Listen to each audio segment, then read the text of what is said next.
A House for Hermit Crab. Written and illustrated by Eric Carl. Time to move, said Hermit Crab one day in January. I've grown too big for this little shell. He had felt safe and snug in his shell, but now it was too snug. Hermit Crab stepped out of the shell and onto the floor of the ocean. But it was frightening out in the open sea without a shell to hide in. What if a big fish comes along and attacks me? He thought.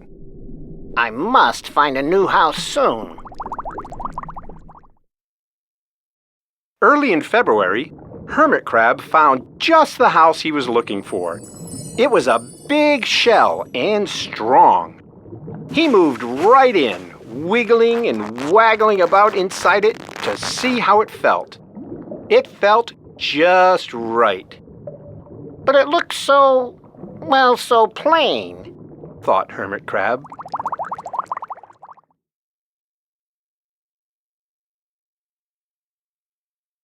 In March, Hermit Crab met some sea anemones. They swayed gently back and forth in the water. How beautiful you are, said Hermit Crab. Would one of you be willing to come and live on my house? It is so plain. It needs you. I'll come, whispered a small sea anemone. Gently, Hermit Crab picked it up with his claw and put it on his shell.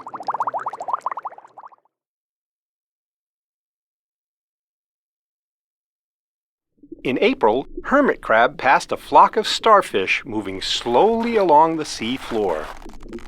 How handsome you are, said Hermit Crab. Would one of you be willing to decorate my house? I would, signaled a little sea star. Carefully, Hermit Crab picked it up with his claw and put it on his house.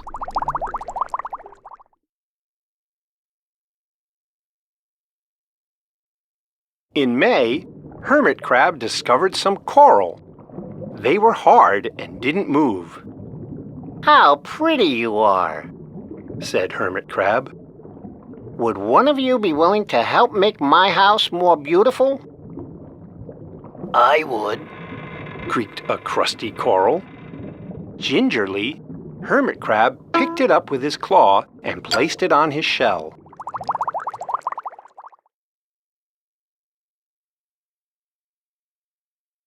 In June, Hermit Crab came to a group of snails crawling over a rock on the ocean floor. They grazed as they went, picking up algae and bits of debris, and leaving a neat path behind them. How tidy and hard-working you are, said Hermit Crab. Would one of you be willing to come and help clean my house? I would, offered one of the snails. Happily, Hermit Crab picked it up with his claw and placed it on his shell.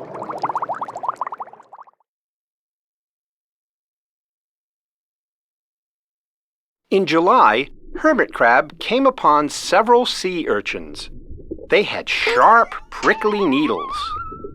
How fierce you look, said Hermit Crab. Would one of you be willing to protect my house?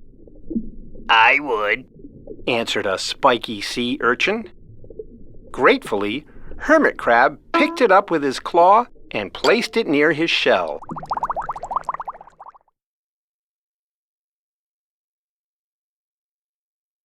In August, Hermit Crab and his friends wandered into a forest of seaweed. It's so dark here, thought Hermit Crab. How dim it is, murmured the sea anemone. How gloomy it is, whispered the starfish. How murky it is, complained the coral. I can't see, said the snail. It's like nighttime, cried the sea urchin.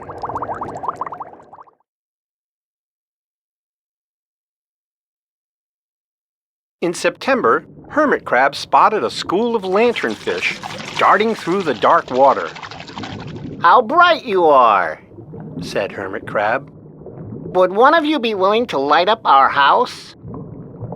I would, replied one lanternfish, and it swam over near the shell.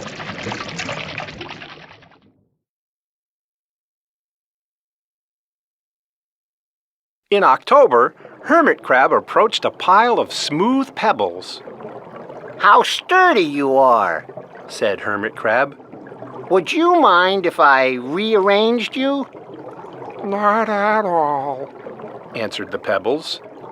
Hermit Crab picked them up one by one with his claw and built a wall around his shell. Now my house is perfect, cheered Hermit Crab.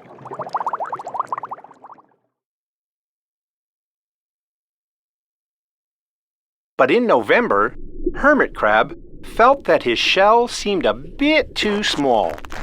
Little by little, over the year, Hermit Crab had grown. Soon, he would have to find another, bigger home.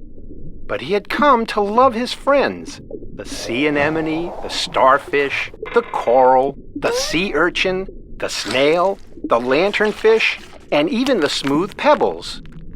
They have been so good to me, thought Hermit Crab.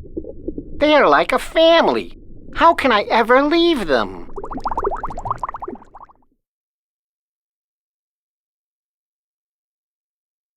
In December, a smaller hermit crab passed by. I have outgrown my shell, she said. Would you know of a place for me? I have outgrown my house, too, answered Hermit Crab. I must move on. You are welcome to live here, but you must promise to be good to my friends. I promise, said the little crab.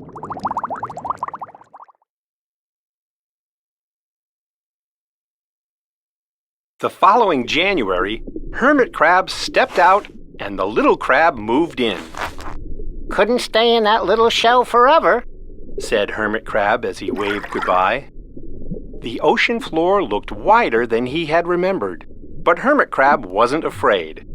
Soon, he spied the perfect house, a big empty shell. It looked, well, a little plain, but... Sponges, he thought. Barnacles, clownfish, sand dollars, electric eels. Oh, there are so many possibilities. I can't wait to get started.